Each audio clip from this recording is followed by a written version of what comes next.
Hello and welcome.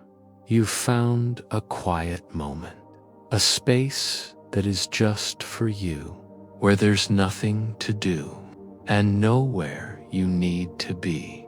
You might be lying down already, or maybe settling into your favorite chair.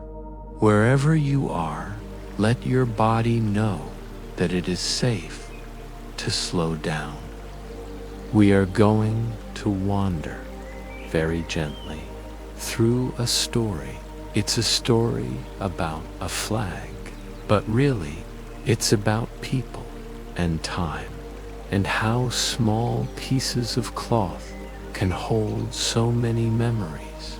The American flag, a pattern of stars and stripes that most people know instantly. But tonight, we are not going to race through its history.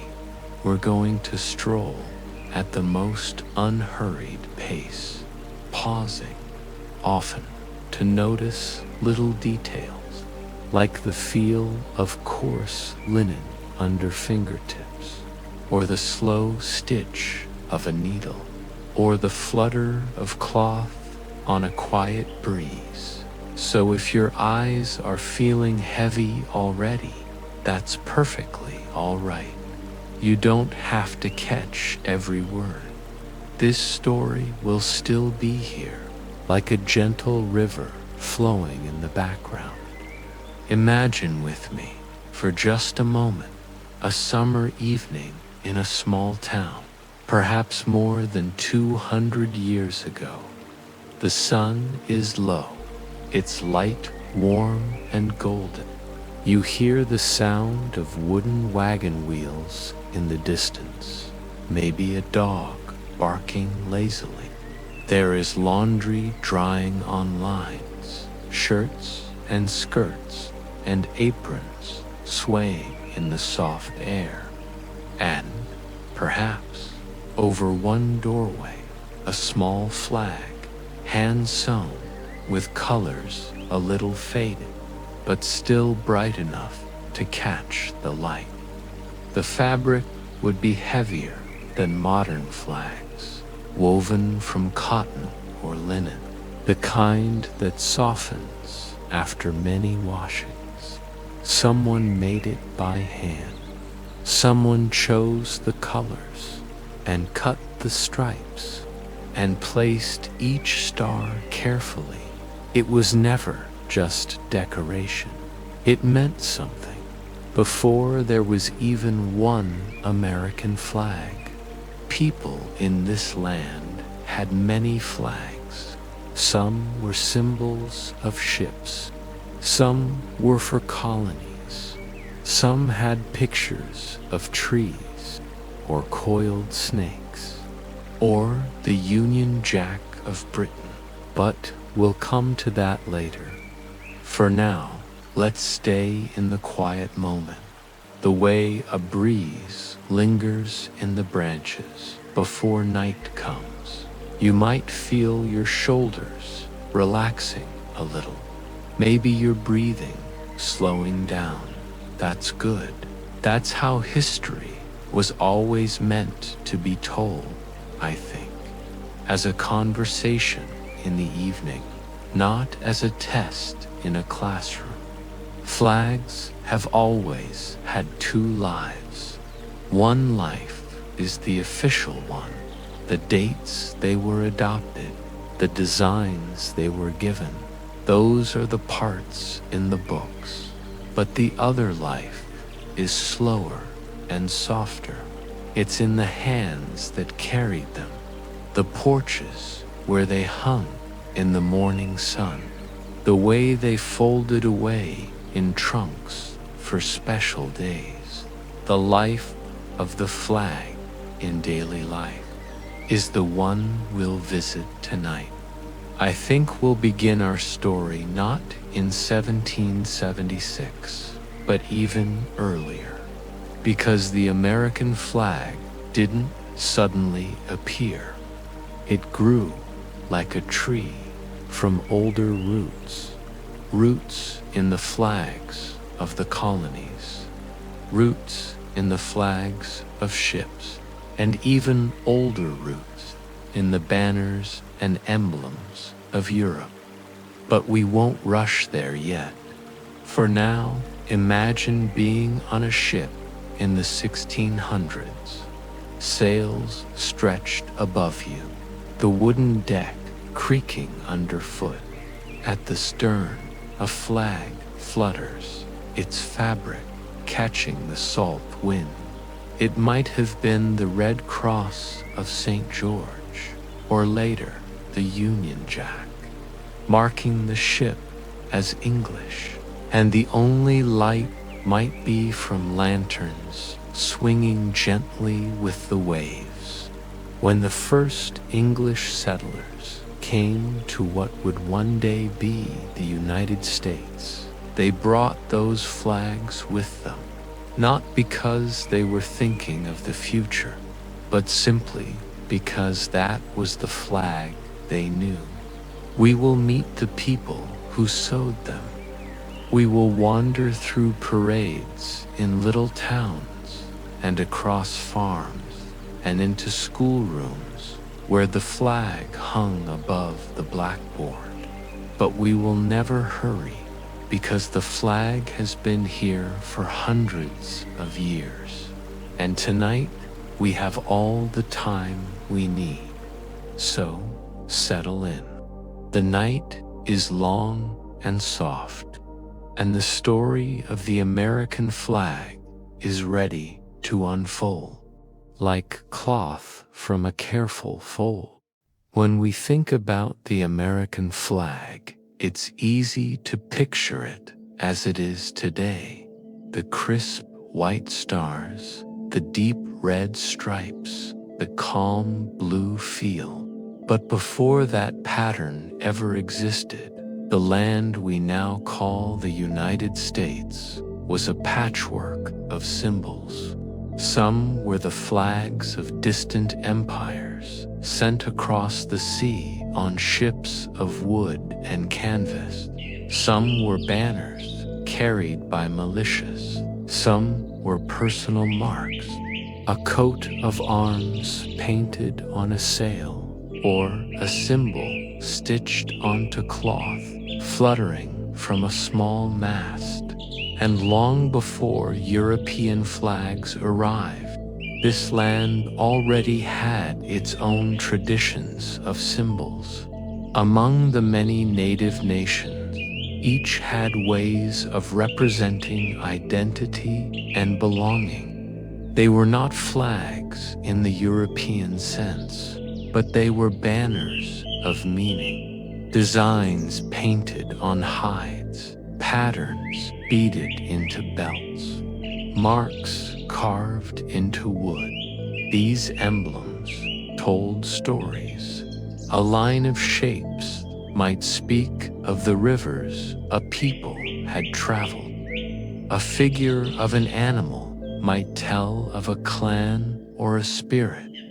Colors had their own language, not just decoration, but signposts in the world of meaning.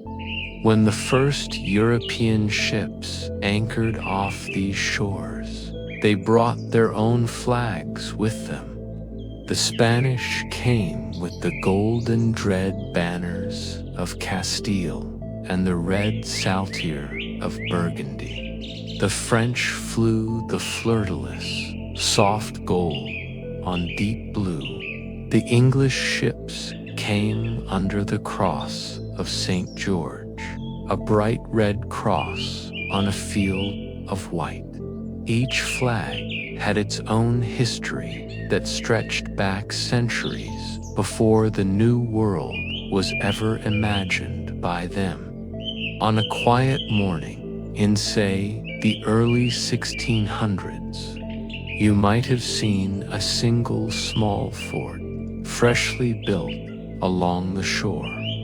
Above it, a flag rippling gently in the salt breeze. Perhaps it was a Union Jack in its earliest form, with the red cross of St. George layered over the white saltire of St. Andrew. The colors would have been bold in the sun, the reds deep and warm, the blues rich and slightly faded at the edges from sea air. For the people who raised it each morning, it was not an abstract symbol. It was the mark of home, a connection to a far-off country they might never see again. Colonial life was slow compared to our own time. Raising a flag was not a matter of flipping a switch or pressing a button. Someone had to climb, hand over hand, up a wooden pole, or stand at the base and pull on coarse rope.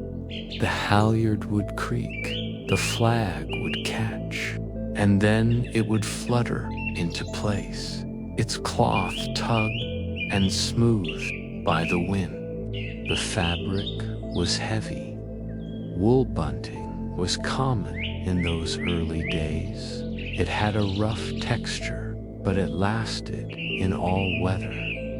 Edges were stitched by hand, hems turned and sewn with thick thread. Colors came from dyes, reds from madder root, blues from indigo. They were not the perfect chemical shades of modern cloth, but warm, living colors that softened as the sun and rain worked on them. Over the decades, as colonies grew along the coast, each place developed its own way of flying a flag. Massachusetts, for instance, at one point flew a simple red flag with a small image in one corner, a white field bearing the red cross of St. George, sometimes with a pine tree added in the space. The pine tree was a common New England symbol, standing for strength and endurance. In New York, Dutch settlers had once flown the orange, white, and blue stripes of the Netherlands. Even after the English took control, you might still have seen remnants of those colors in local banners. In South Carolina, the crescent symbol was an early favorite, later becoming part of that state's own flag. And in many ports, you would find flags of merchants, unique designs made to identify ships in crowded harbors. Some had bold stripes, others had simple shapes, but all of them were meant to be seen from a distance so that someone on the shore could say, "Yes, I know that ship." Flags in these times were more than just markers of identity. They were practical tools. At sea, a flag could signal danger, friendship, or a request for help. They could tell you the nationality of a ship long before you could read its name. And in a colony far from home, a flag could remind you of the world you had left behind. Imagine a small tavern near a port in 1700. Outside, a simple pole with a flag. Sailors inside, their boots on the floorboards, their voices low as they exchange news. Outside, the flag moves lazily in the afternoon air. It's just a piece of cloth, but it tells everyone who passes, this place is part of something larger. Some colonial flags blended local and imperial symbols. The so-called red ensign, a deep red field with the Union Jack in the corner, was used in many British colonies. It was a familiar sight from Boston to Charleston. Sometimes local variations appeared. A pine tree might be added. A motto might be stitched beneath. Flags were not always produced to a single official pattern, especially when they had to be made far from the centers of power. A local seamstress might work from memory or from a sketch. No two would be exactly alike. That meant a certain charm, a certain individuality. The stripes might not be perfectly even. The blue might be a slightly different shade. And yet, each was recognizably part of the same tradition. By the mid-1700s, colonists had lived under these mixed symbols for generations. The flags they flew still tied them to Britain, but local identity was growing. People began to think of themselves not only as English, but as Virginians, or New Englanders, or Carolinians. And in moments of local pride, militia gatherings, parades, market days, new flags appeared. Some bore rattlesnakes with the warning, "Don't tread on me." Others showed liberty trees or mottos calling for unity. These were not yet the stars and stripes, but they were the soil from which it would grow. If you close your eyes now, you might picture a patchwork sky of banners, each telling its own story: the deep red of the British ensigns, the pale blue of a merchant's flag, the soft white of a pine tree banner against the winter snow. In the years to come, the colonies would move toward a single flag. But for now, in this early chapter of the story, the air above the towns and harbors was filled with variety. And perhaps, in some quiet coastal village, a flag was being sown that would one day march into history. The Revolutionary Era. It's often told as a story of battles and speeches, but tonight we will drift through it differently, not as a march of armies, but as a long summer afternoon where change arrives like clouds gathering slowly on the horizon. By the early 1770s, the air in the American colonies felt different. There was more talk in the taverns, more murmurs in the marketplaces. The flags that fluttered above the ports still carried British symbols, but the feelings beneath them had begun to shift. You might imagine a small group gathered under the shade of a tree. Merchants, farmers, sailors, voices low, words careful. They still lived under the Union Jack, but new ideas were taking root.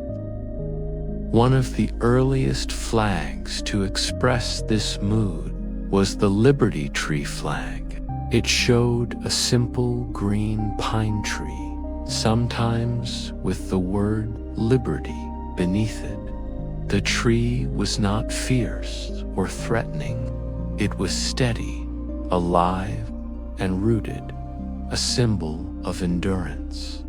In Boston, a real liberty tree stood in the city, a meeting place for those who wanted to speak of rights and representation. The image found its way onto cloth, carried by ships and militias. Imagine a morning in 1775, a small sloop rocking gently at its mooring. From its mast, a pale flag with the green tree moves in the breeze. The sunlight glints off the water, and gulls call overhead. A sailor knots a rope with slow, practiced hands. There is no urgency in this moment, only the quiet certainty of preparation. Another early emblem was the Gadsden flag, the yellow banner with a coiled rattlesnake and the words, "Don't tread on me."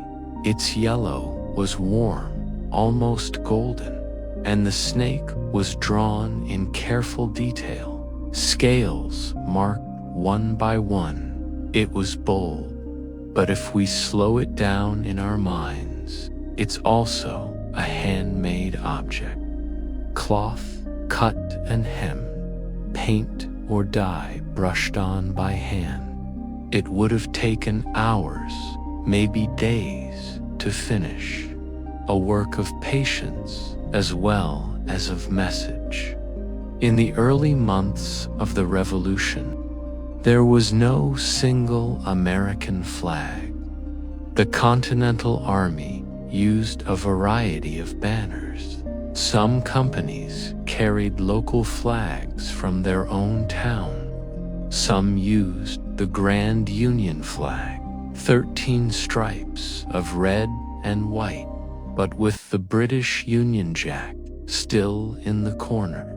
It was a compromise of sorts, a way of saying, we are united here, but not yet separate from you.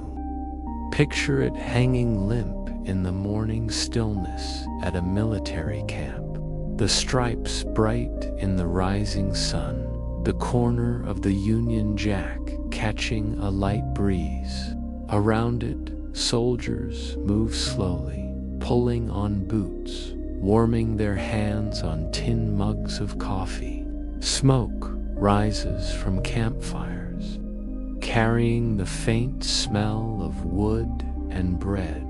The revolution moved forward, and with it came the need for a truly new emblem.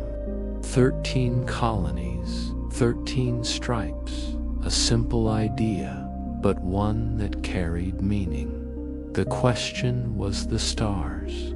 How should they be arranged, and what should they stand for?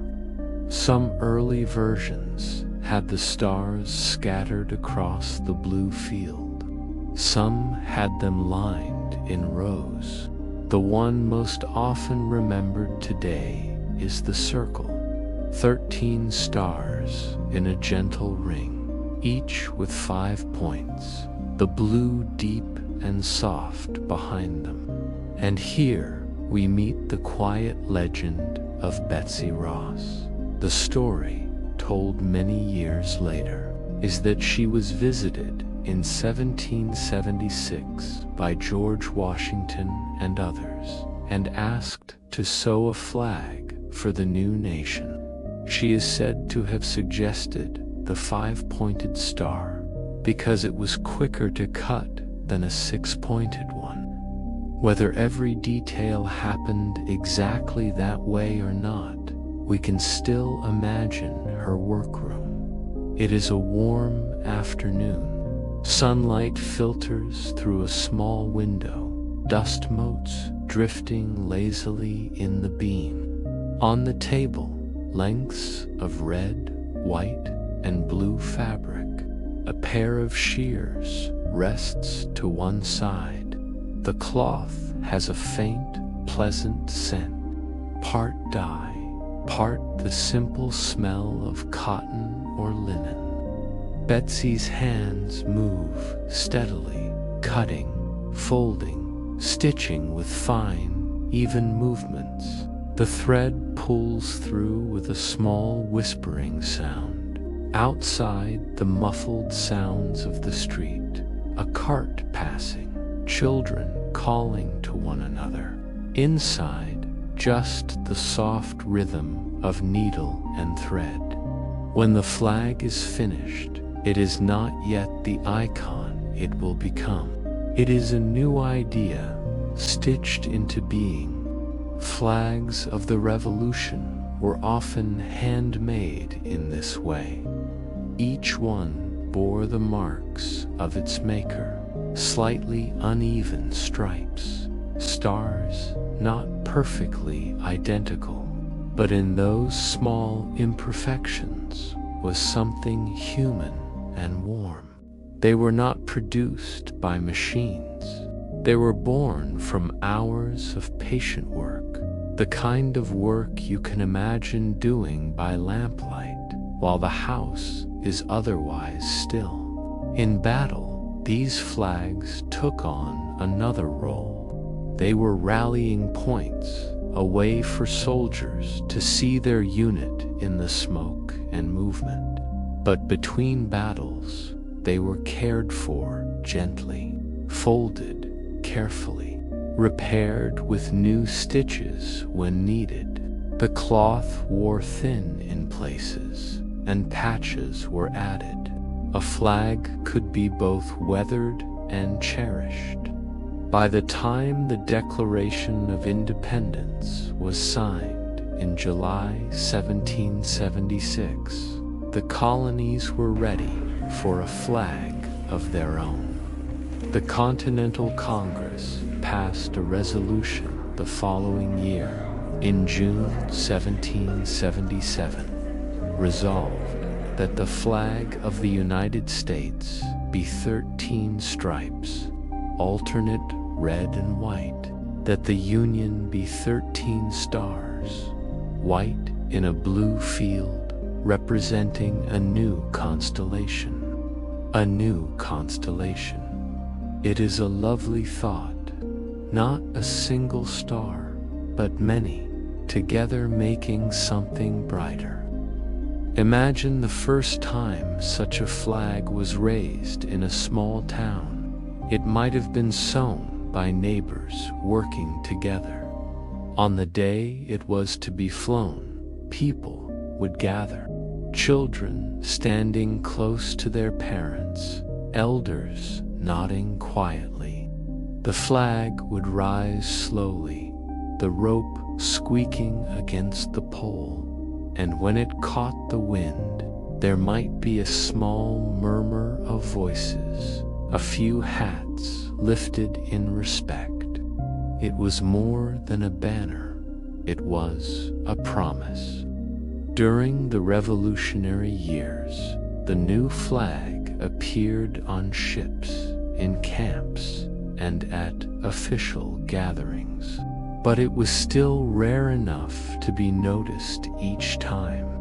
A flag might travel hundreds of miles, carried from one battlefield to another, seen by people in towns far from the centers of decision. In those moments, it carried with it a sense of connection, that this place and that place, and all the places in between, were part of the same cause. As the war went on, the flag began to feel less like an experiment and more like a fact. It was a quiet transformation, like the slow maturing of a tree. By the time the war ended, the stars and stripes were known across the new United States. But in every town, the way the flag was made still depended on the hands and eyes of local makers. And in each of those flags was a little piece of that place's story, the birth of the stars and stripes. It is easy to imagine it as a single moment, a date on a calendar, a neat entry in a history book. But in truth, like many things in life, it was not one sudden event. It was a weaving together of small choices, practical needs, and the patient work of many hands. The year was 1777. The war for independence was still very real, and the young nation was trying to find its voice. The decision made by the Continental Congress that June 13 stripes, 13 stars on blue, was as much a message to the world as it was to the people here. It said, "We are here, we are many, and together we make something new." There was no single official drawing sent out to show exactly how it should look. No fixed proportions, no set arrangement of stars. This meant that the flag appeared in many slightly different ways. Some makers set the stars in a circle, as if they were all equal around a table. Others placed them in rows. Some stars had 5 points, others had 6. The blue could be a deep navy or a lighter shade, depending on the dye available. The red might be a warm brick color or a brighter crimson, and yet, in all of these versions, you could see the same idea: a field of stars, a ground of stripes, flowing together as one. The making of a flag in those days was a task done with time and care. Picture a workroom lit by a single tall window. The table is large, its surface worn smooth by years of use. On it lie pieces of fabric, strips of red, strips of white, a rectangle of blue. The air smells faintly of cloth and wood. A pair of shears sits open, their edges catching the light. The person making the flag might hum quietly, the sound barely above a whisper. They take one stripe, place it over another, and stitch a seam with steady fingers. The needle moves in and out, in and out, the thread pulled through with a gentle tug each time. This is not hurried work. Each seam must be strong, for the flag will live outside in wind and weather. For the stars, some makers cut each one individually, them onto the blue. Others sewed the blue field first, then embroidered stars directly onto it. The circle of stars, when chosen, was a quiet statement. It said that no one colony stood above the others. All were part of the whole. In that way, the design was as much a philosophy as it was a pattern. The first flags were not made in large factories. They were made in homes by sailmakers in ports, by upholsterers who normally sewed chairs and curtains, by women who kept sewing rooms in their houses. In Philadelphia, a city full of craftsmen, flag making was another skill among many. A customer might come in asking for a new set of sails, or for a chair to be reupholstered, or for a flag made to the new congressional resolution. Flags for ships needed to be large so they could be seen from far away. A naval flag might be as long as a small boat. The stripes would ripple and fold in the wind, the stars catching light as the fabric moved. Smaller flags for use on land might be made to hang from poles outside buildings or to be carried by troops. In both cases, the weight of the cloth mattered. To light, and the flag might tear, too heavy, and it would not fly well in a light breeze. Wool bunting remained common because it was durable and took dye well. Cotton appeared too softer to the touch, and more likely to be used for smaller flags. Imagine a morning in the late summer of 1777. The air is cool, but the sun is warm. A new flag, 13 stripes, 13 stars, is being raised outside a meeting hall. People stand quietly as it goes up. A child tugs gently at a parent's hand, pointing to the stars. Some have never seen this pattern before. Others saw it once in a distant city and are glad to see it here. The rope creaks softly as it moves. The flag reaches the top of the pole, and a small breeze catches it. The cloth moves slowly at first, then opens fully, each stripe flowing into the next. No music plays, no speeches are made, just the quiet sound of the wind in the fabric. Through the remaining years of the Revolution, the flag traveled in many directions. It was carried on naval voyages, facing spray and storms. It flew over forts and camps. It appeared in drawings and on printed broadsides. In each place, it meant something slightly different.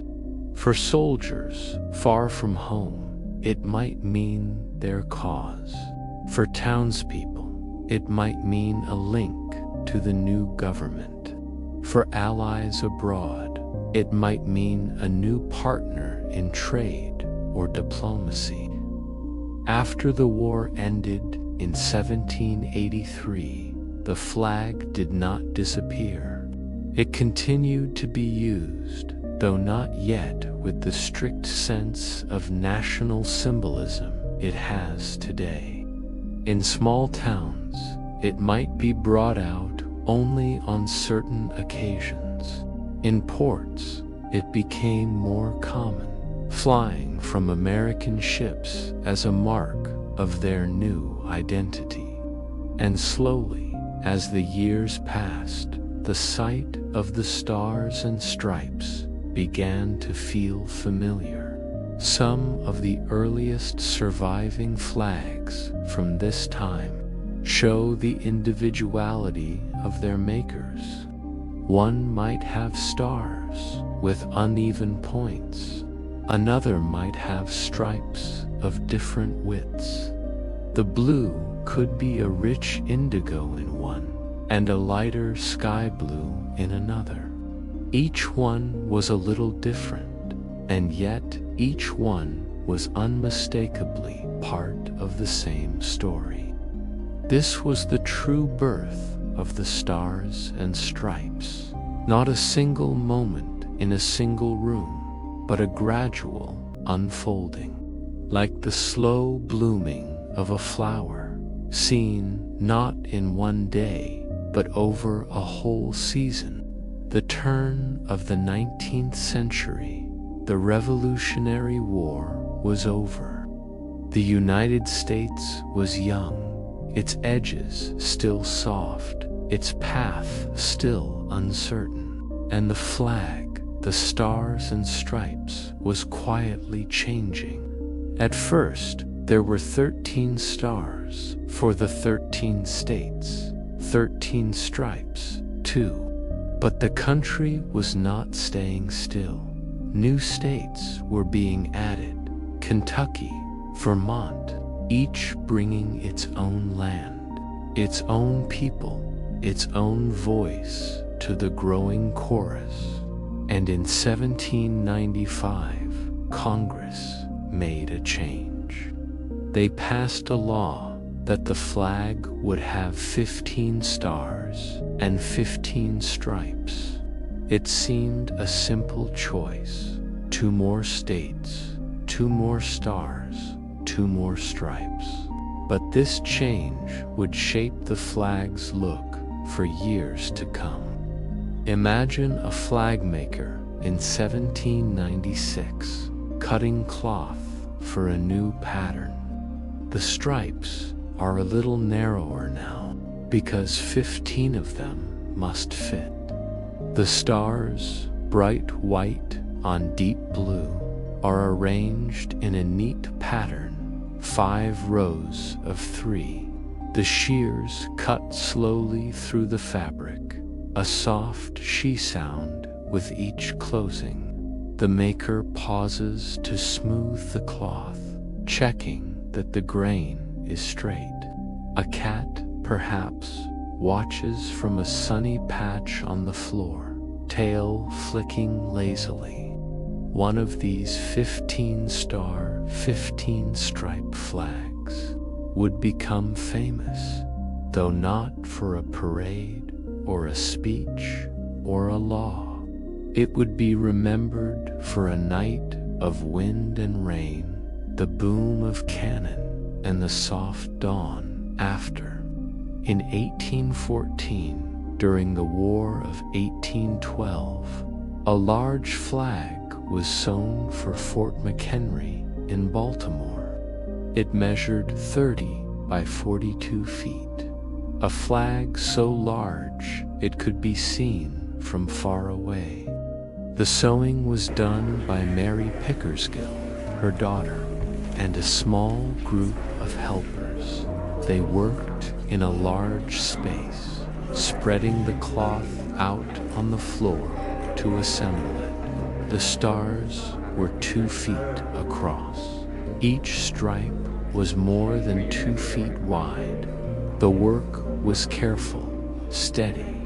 The sound of the needle in the heavy bunting was a dull, thick push, not the quick whisper of lighter cloth. That flag flew through the night in September 1814, while British ships bombarded the fort, and in the morning it was still there. Francis Scott Key, watching from a distance, saw it through the smoke and wrote a poem that would later become the Star-Spangled Banner. Even in that moment of history, you can imagine the quiet after the noise, the wind moving the flag gently, the air heavy with the smell of powder and rain, the slow relief of seeing it still in place. The 15-stripe flag lasted until 1818. By then, more states had joined the Union, and adding both a star and a stripe for each was beginning to crowd the design. Congress passed a new law. The stripes would return to 13, a tribute to the original colonies, but the stars would grow in number as new states entered. It was a practical choice, but also a symbolic one. No matter how large the country became, its beginnings would always be remembered in those stripes. Through the 19th century, the flag changed quietly, peacefully, each time a new state was admitted. In 1820, there were 23 stars. By 1836, 25. Each edition was a small ceremony, a fresh star stitched into the blue field, the pattern shifting to fit them all. Flag makers had their own ways of arranging the stars. Some preferred neat rows, others liked circles within circles. Some patterns looked like flowers. The law did not dictate the arrangement, only the number. This meant that if you walked through different towns, you might see slightly different skies of stars. Life in those decades was slower than we imagine now. A flag might be the work of several days. The cloth was measured, cut, and sewn by hand or with simple treadle machines. The maker might pause often to take a sip of tea, to greet a neighbor passing by the open door, to stretch sore shoulders. On a warm summer day, the sound of the needle might blend with the call of birds outside. The stripes, as they grew, would spill over the edge of the table and pool on the floor, folds catching the sunlight from the window. By mid-century, the flag was a familiar sight at post offices, militia musters, and town celebrations. It appeared in schoolrooms, hand-drawn in chalk or painted on small boards. Children learned to recite the names of the states, sometimes pointing to each star in turn. The flag was still a working emblem, carried into the field by soldiers, flown on ships, hung from the porches of civic buildings, and with each passing year, it gathered quiet layers of meaning.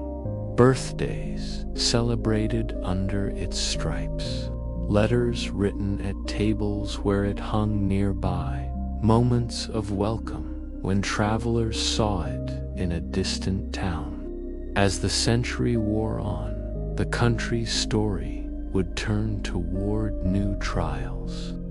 But in these years before, the flag's life was one of gradual change, a patient growing, one star at a time.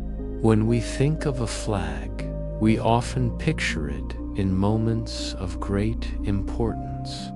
On a battlefield, above a ship at sea, in the background of a signing or a speech. But most of a flag's life is lived in quieter places. And in the 19th century, the stars and stripes began to weave themselves into the small, everyday moments of American life. You might start in a small town, somewhere between the mountains and the coast. The main street is unpaved, lined with wooden buildings, their porches shaded by overhanging roofs. It's the morning of a summer fair. From a tall pole in the town square, a flag is being raised. It is not brand new. The edges are a little soft from the wind, the colors slightly muted from the sun, but it is clean and its stripes move gently in the warm air. A few shopkeepers have hung smaller flags over their doors. One is pinned to the wall of the post office. Another leans in a window display, tucked among ribbons and small goods for sale. Children pause to look at them, pointing to the stars and asking which ones stand for which states. An older neighbor might answer slowly, naming each one in turn. In those days, flags were not as common in private homes as they would later become, but they appeared for special occasions. Independence Day, a local parade, the visit of a dignitary. A family might bring out their flag from a carefully folded place in a drawer. It would be shaken gently to let the folds fall away, and then fixed to a small wooden pole at the porch. The cloth might have a faint scent from being stored, a little like cedar if kept in a chest, or like linen if wrapped in an old sheet. The stripes would ripple slowly in the breeze, their movement catching the corner of your eye as you walked past the house. At schoolhouses, flags were becoming more common. Some were sewn by the older students, each taking a turn with the needle. Others were gifts from local families, stitched during the winter months when work outside was slow. In the classroom, a flag might hang near the blackboard or above the teacher's desk. On certain mornings, students would stand and recite a pledge or a verse, their voices quiet and uneven, some speaking from memory, others following the words of their neighbors. When the windows were open in spring, a breeze might stir the fabric, making the stars and stripes move like a small wave above the rows of desks. There were also flags in the world of trade and travel. A stagecoach company might have a flag at its main stop, marking the place for travelers from out of town. Railway stations sometimes displayed one, its colors a cheerful note against the soot and steam of the platform. On riverboats, a flag might fly from the stern, reflected in the moving water below. Passengers leaning on the railing could watch the fabric shift as the boat turned, the wind pulling it one way, then another. In towns with a local militia, the unit's flag was a point of pride. Sometimes it was the stars and stripes, sometimes a special banner with added symbols. It would be carried in parades, escorted by men in uniform, their boots scuffing the dirt in time with the drum. At the end of the day's events, the flag would be rolled or folded and returned to the armory or meeting hall. It might be placed in a wooden case or hung carefully on a wall, ready for the next occasion. For most people, seeing the flag was not an everyday habit, and that made it special. A child might remember the first time they saw a very large one, perhaps in a city on a trip with their family. It would seem enormous, moving like a living thing high above the street. The colors would be bright against the sky, and the child might stand still for a moment, just watching it move. Flag making in peaceful years had its own gentle rhythm. In small workshops, the work might be shared among 2 or 3 people. One cut the fabric, another pinned the pieces together, and another stitched the seams. The blue for the canton, that rectangle in the corner, might be a little different from one batch to the next, depending on the dye. The white stars could be cut freehand, each with tiny differences in shape that would never be noticed from a distance, but gave the flag a quiet, handmade charm up close. When a batch was finished, the flags would be rolled loosely and tied with strips of leftover cloth. They might be stored on a high shelf or delivered to the local store, where they would hang near the counter, ready for customers ahead of the next holiday. Parades brought flags into motion. In the slow heat of summer, bands marched down the street, the sunlight glinting on brass instruments.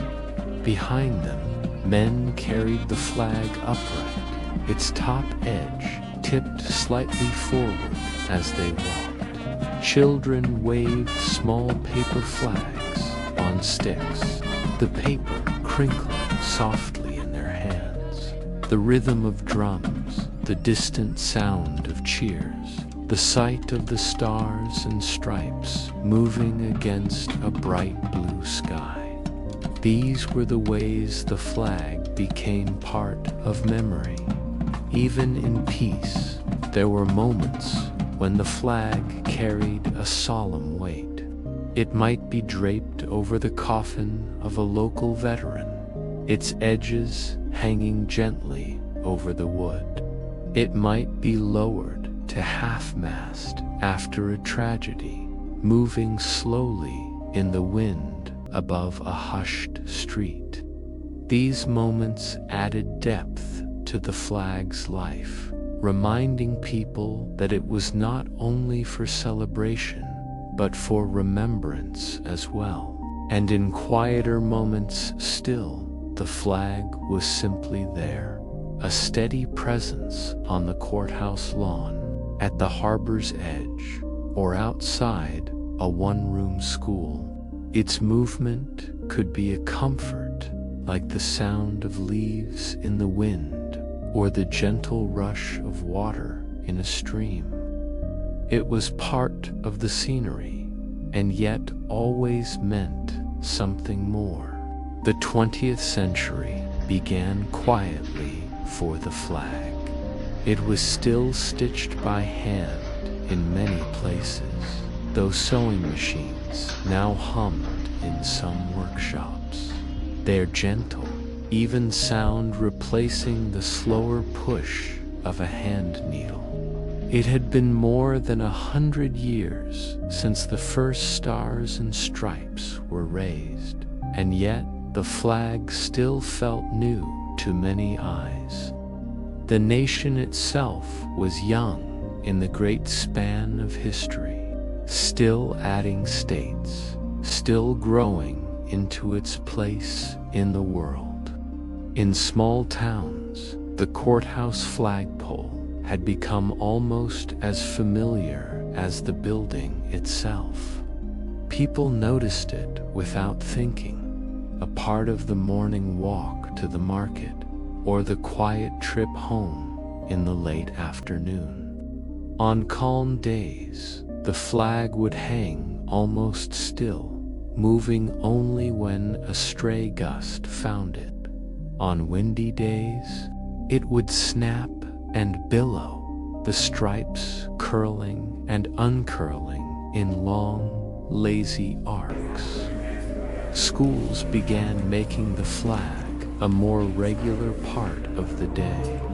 In many classrooms, the morning started with students standing, hands at their sides or over their hearts, reciting words together in soft, sometimes uneven voices.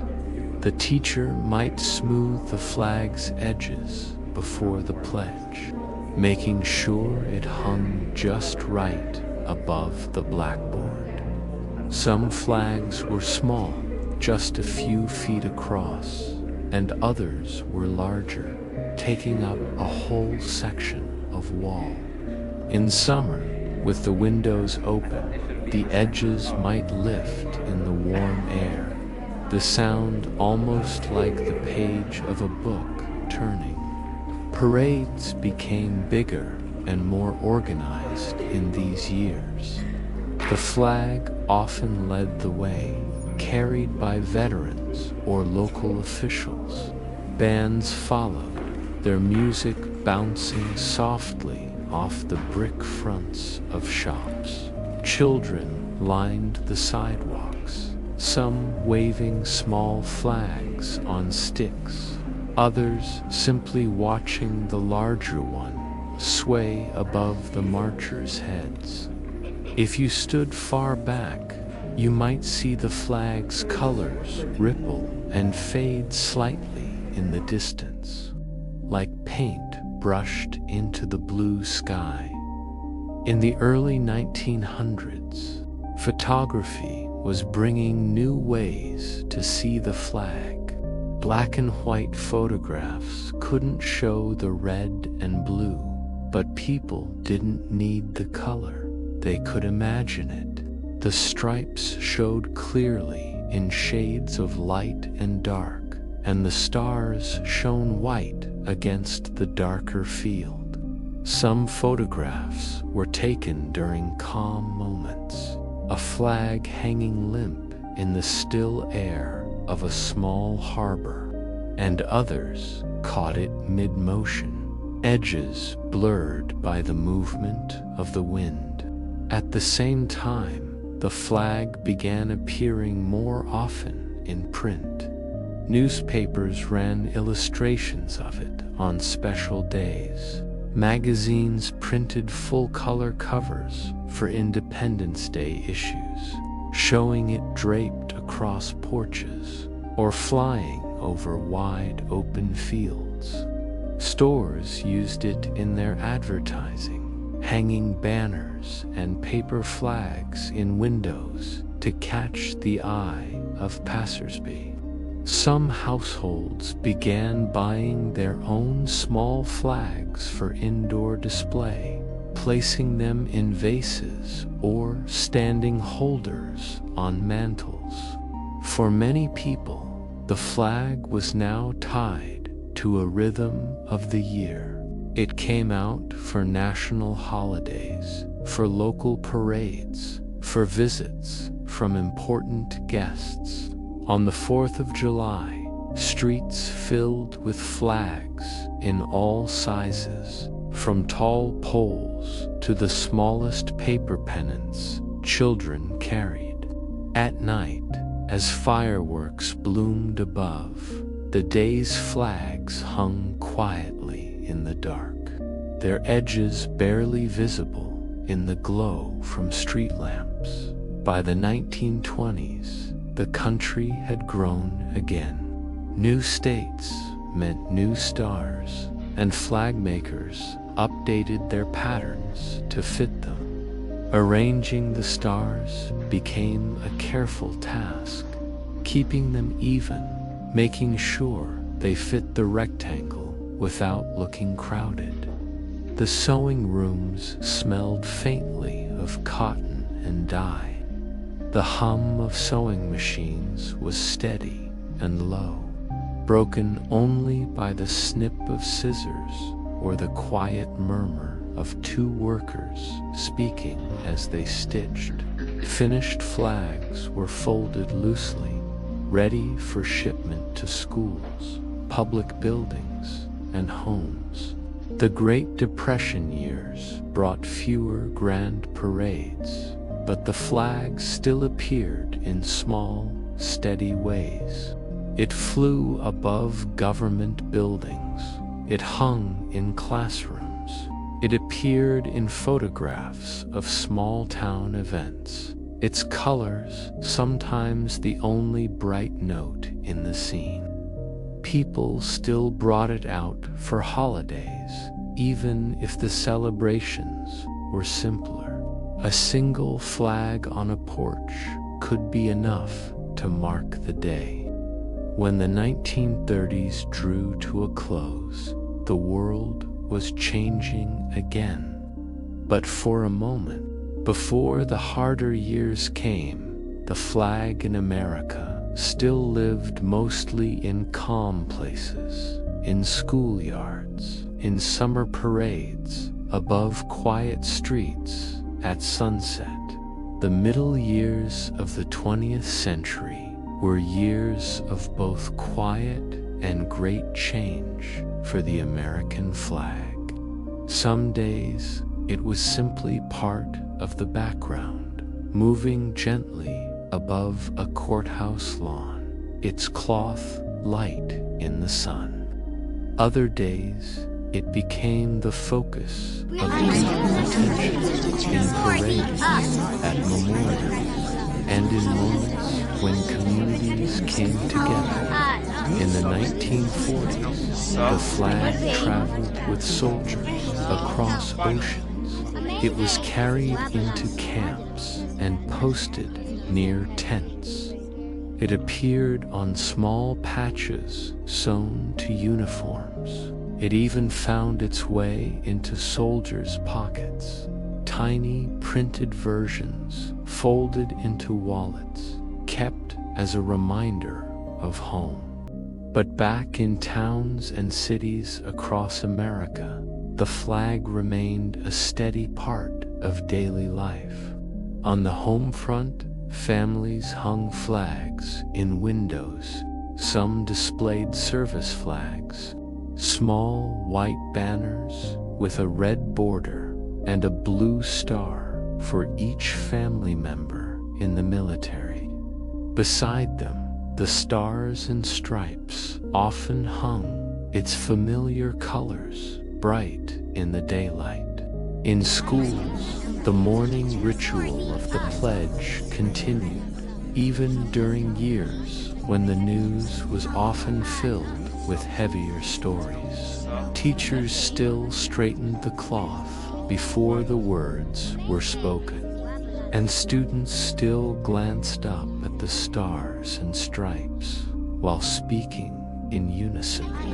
The flag was part of photographs in newspapers and magazines, sometimes in the background of a gathering, sometimes the main subject, held high above a group of smiling faces. After the war years, when life began to settle again, the flag found new places in peaceful routines. It flew at baseball games, unfurled as the national anthem played. It was part of small-town ceremonies, dedications of parks, openings of new bridges, and celebrations of community milestones. In each of these moments, it was there, sometimes large and waving in the open air, sometimes small and still, standing in a brass holder at the edge of a podium. The 1950s brought more households flying the flag on their own property. Hardware stores began selling simple bracket holders that could be fixed to porch railings or siding. A family could place a flag there in minutes and watch it move softly in the morning wind. On summer evenings, as crickets chirped and the air cooled after a long day, those porch flags shifted slowly in the breeze, their motion a gentle part of the neighborhood's sound and sight.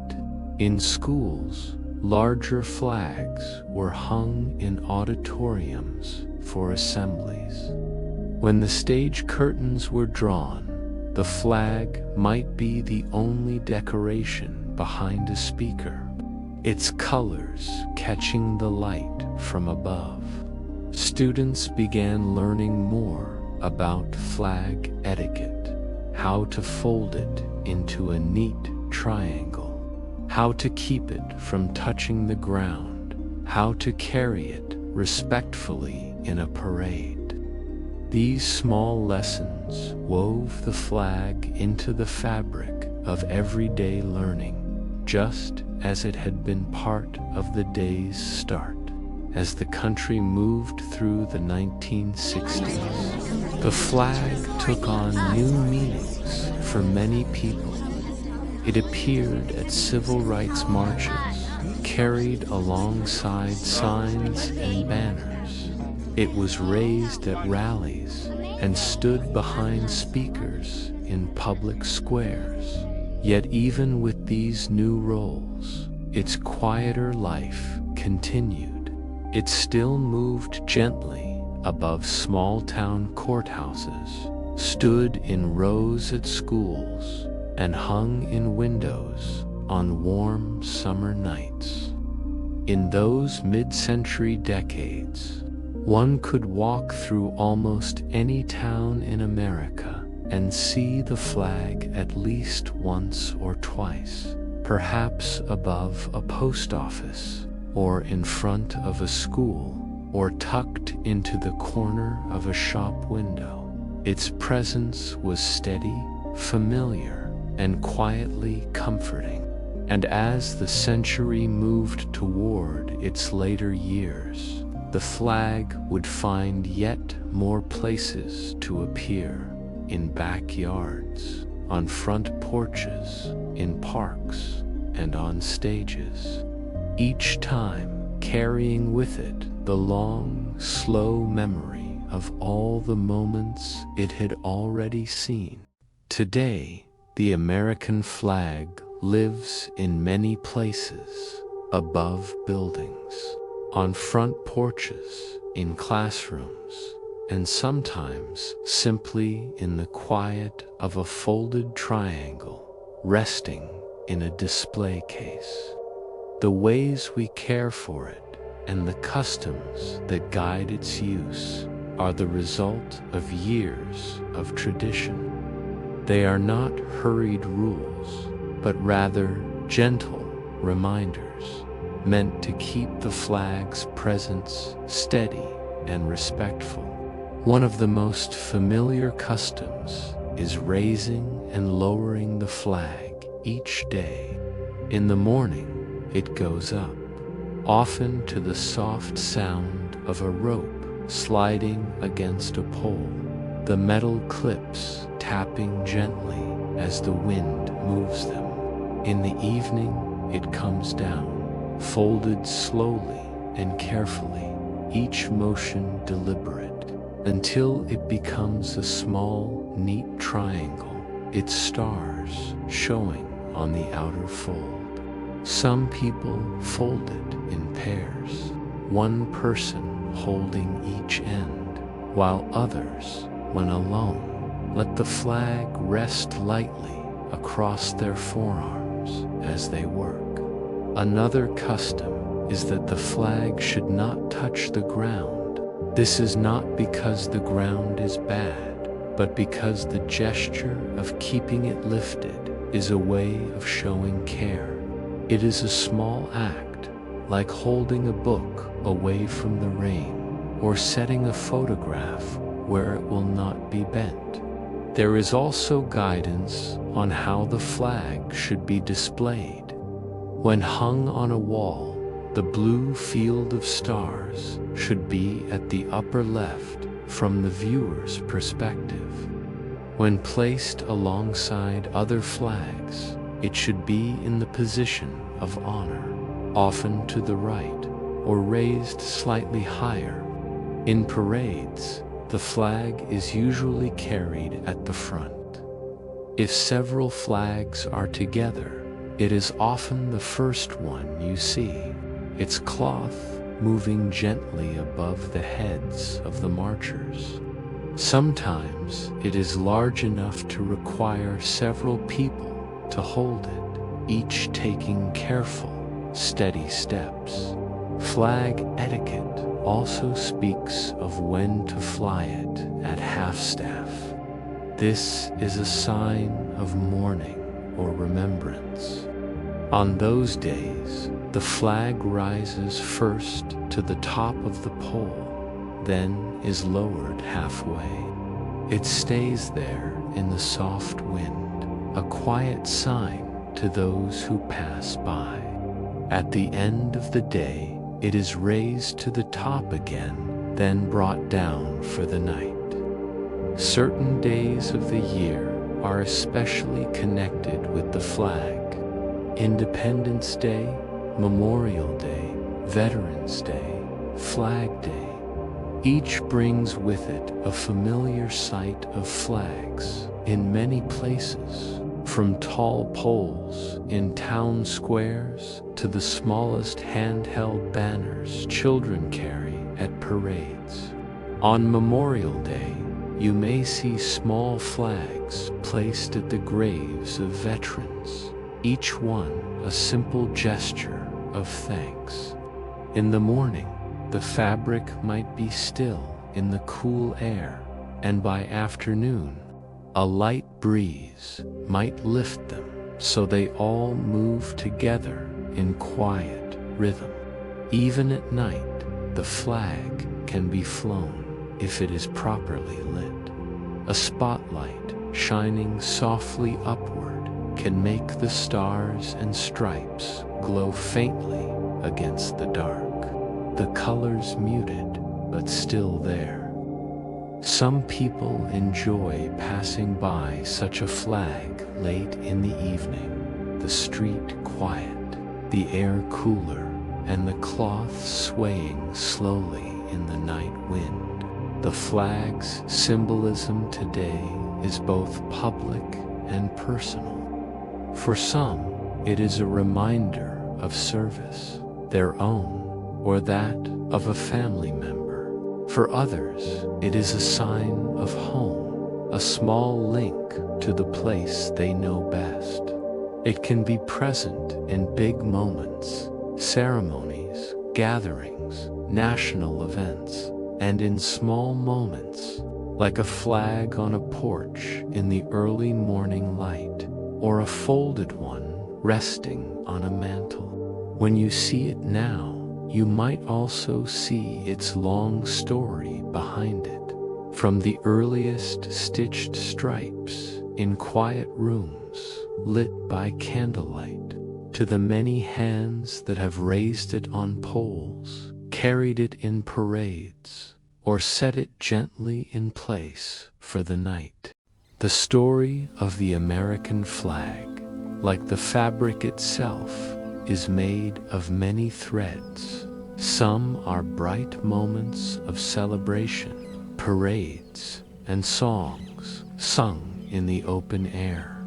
Others are quieter, flags folded in silence, set carefully on a shelf, or swaying gently in a place where few people pass.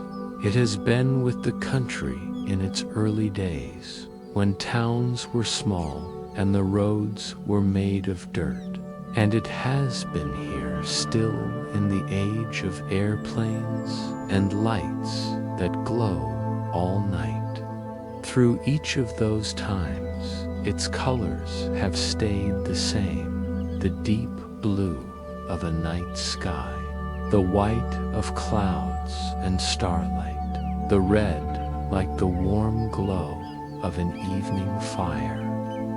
Perhaps, as you listen, you can imagine one flag in particular, not a famous one, not one in a museum, but an ordinary flag on an ordinary day.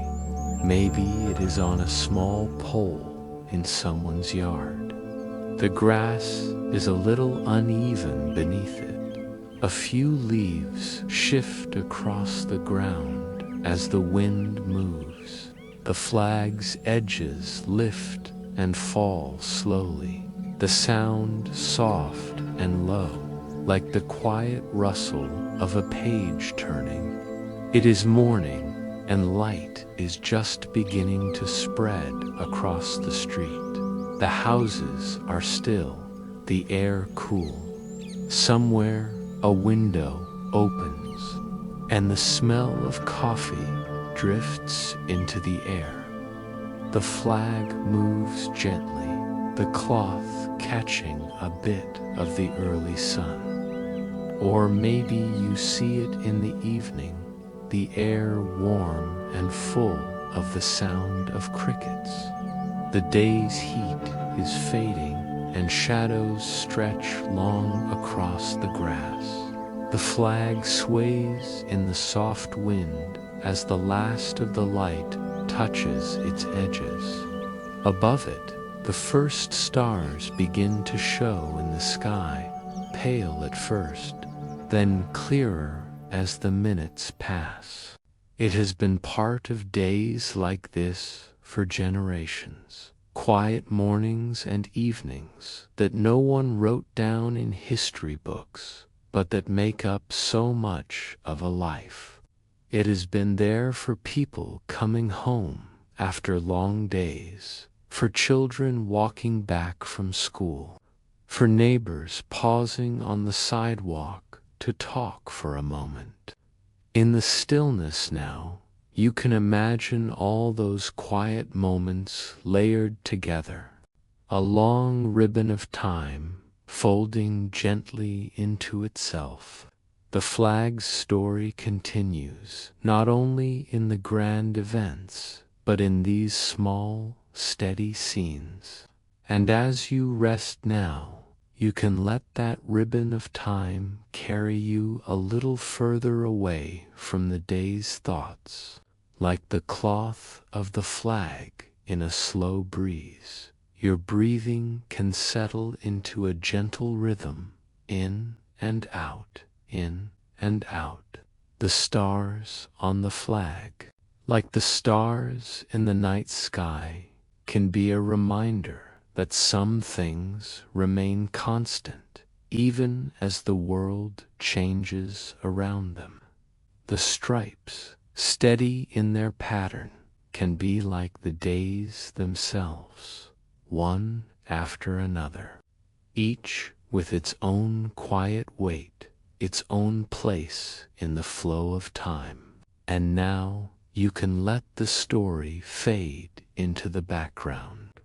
The flag is still there, moving gently, but you no longer need to watch it closely. You can let your eyes grow heavier, your thoughts slower. The night is deep and calm, and somewhere above a quiet street or a quiet field, a flag moves softly in the breeze, just as it has for many, many years.